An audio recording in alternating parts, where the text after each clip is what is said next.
Bonjour à tous, on se retrouve pour un nouvel épisode de Anne Shirley, aujourd'hui épisode 16.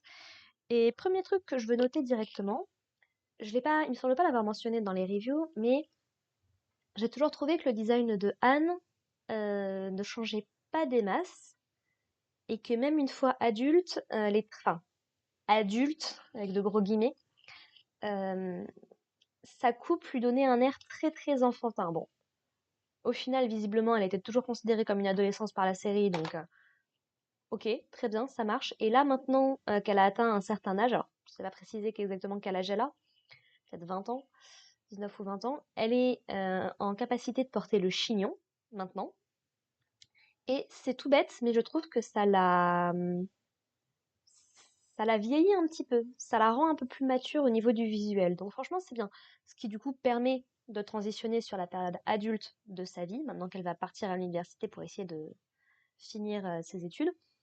Franchement, c'est un petit détail que j'aime beaucoup et que j'apprécie plutôt pas mal. Et puis, ça change parce que franchement, je trouve que les couettes, enfin les nattes là, ça lui allait pas des masses, honnêtement, à Anne.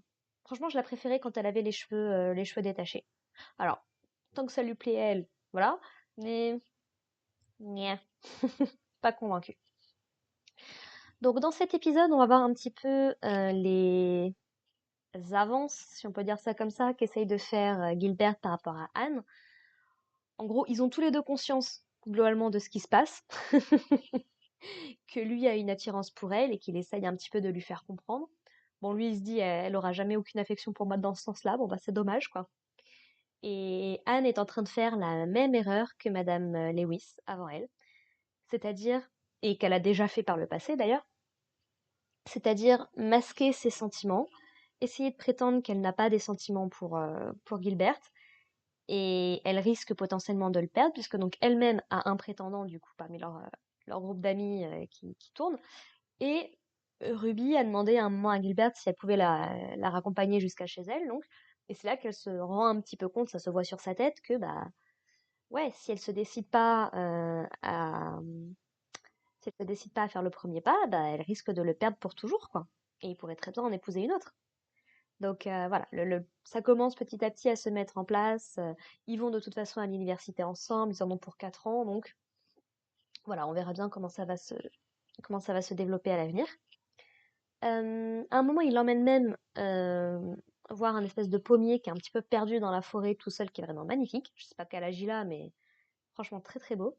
Il goûte un petit peu les pommes, il trouve qu'elles sont super bonnes et tout. Donc voilà, il lui permet un petit peu de décharger toute la tension, toute la pression qu'elle ressent, puisque t'as un petit peu toutes les femmes du village, les vieilles femmes, qui sont venues un petit peu lui dire que ce qu'elle était, lui faire comprendre et lui dire que elle prenait une très très mauvaise décision. Globalement, il y en a même une qui lui a dit que les femmes, elle est persuadée que les femmes n'ont pas besoin de cultiver leur intelligence. Et encore une fois, je suis pas totalement contre cette approche-là, parce que alors les études, c'est une très très bonne chose, hein, mais quand je vois notre période aujourd'hui où on prétend que les études, ça fait toute la vie, qu'on pousse les gamins qui n'ont pas le niveau à faire des études et qui après se ramassent, voilà, des fois c'est juste bien aussi d'avoir des métiers un peu plus terre à terre, et je vois pas nécessairement le mal à être ce qu'ils appellent aux États-Unis une trade wife, c'est-à-dire globalement une femme au foyer en fait. À un moment, si éduquer tes enfants c'est quelque chose qui te plaît, je vois pas pourquoi est-ce que nécessairement on devrait te forcer à faire autre chose, quoi. Ça veut pas forcément dire que tu es soumise, que tu ne peux rien faire de ta vie ni autre. Voilà. C'est juste un choix de vie que tu as choisi. Voilà. Donc elle va en discuter un petit peu avec Gilbert. Ça a fini par la faire douter en fait, quoi. Mais bon, finalement après en avoir parlé et tout, elle est prête à partir. Elle contemple une dernière fois notamment le paysage autour des Gringles, des pignons verts, parce qu'elle se dit voilà si j'ouvre la bouche, j'ai peur que ce paysage-là disparaisse. Là, elle est nostalgique de son enfance, en fait, mélancolique. Et d'aller dans un nouveau truc, bah, ça lui fait peur, et c'est normal. Donc, non, franchement, c'est plutôt sympathique de voir comment. C'est comme des jeunes d'aujourd'hui qui auraient passé le bac et qui maintenant partent à l'université, potentiellement loin de chez eux, quoi. C'est un petit peu c'est un petit peu l'esprit que ça m'inspire à ce niveau-là. Bon, fort heureusement, elle va pas être toute seule, puisque du coup, elle a toujours gardé contact avec Priscilla, du coup, et elles vont partager un appartement, du coup, à Kingsport, Je crois que c'est comme ça que s'appelle le truc, la ville où ils vont être. Donc du coup, voilà, elle sera pas toute seule, elle aura quand même un minimum de connaissances autour d'elle. Et donc, une fois qu'ils sont arrivés là-bas, justement, donc elle retrouve Priscilla, elle découvre un petit peu l'appartement dans lequel elle va vivre, qui est tenu par ce qui a l'air d'être deux jumelles, effectivement. Bon, l'une qui a l'air d'être plutôt enjouée et l'autre pas du tout. Anne se fait la réflexion que partout où elle va, il y a des jumeaux. Bon, elle en a rencontré que deux paires. C'est pas non plus comme s'ils étaient forcément énormes sur son chemin, quoi. Donc voilà. Elle va aller un petit peu s'inscrire, du coup, faire les inscriptions. Et avec Priscilla, elles vont remarquer une jeune femme qui a l'air un petit peu perdue, qui a l'air un petit peu timide, qu'on va décider d'appeler Phil. Philia, Phil. Philippa? J'ai plus bon. Phil. Qui au début, quand elles vont faire leur inscription, elles n'osent pas nécessairement aller se voir. Mais juste à côté de l'appartement où elles logent, il y a un cimetière, un vieux, vieux cimetière. Et du coup, donc elles vont passer par là pour rentrer à leur appartement.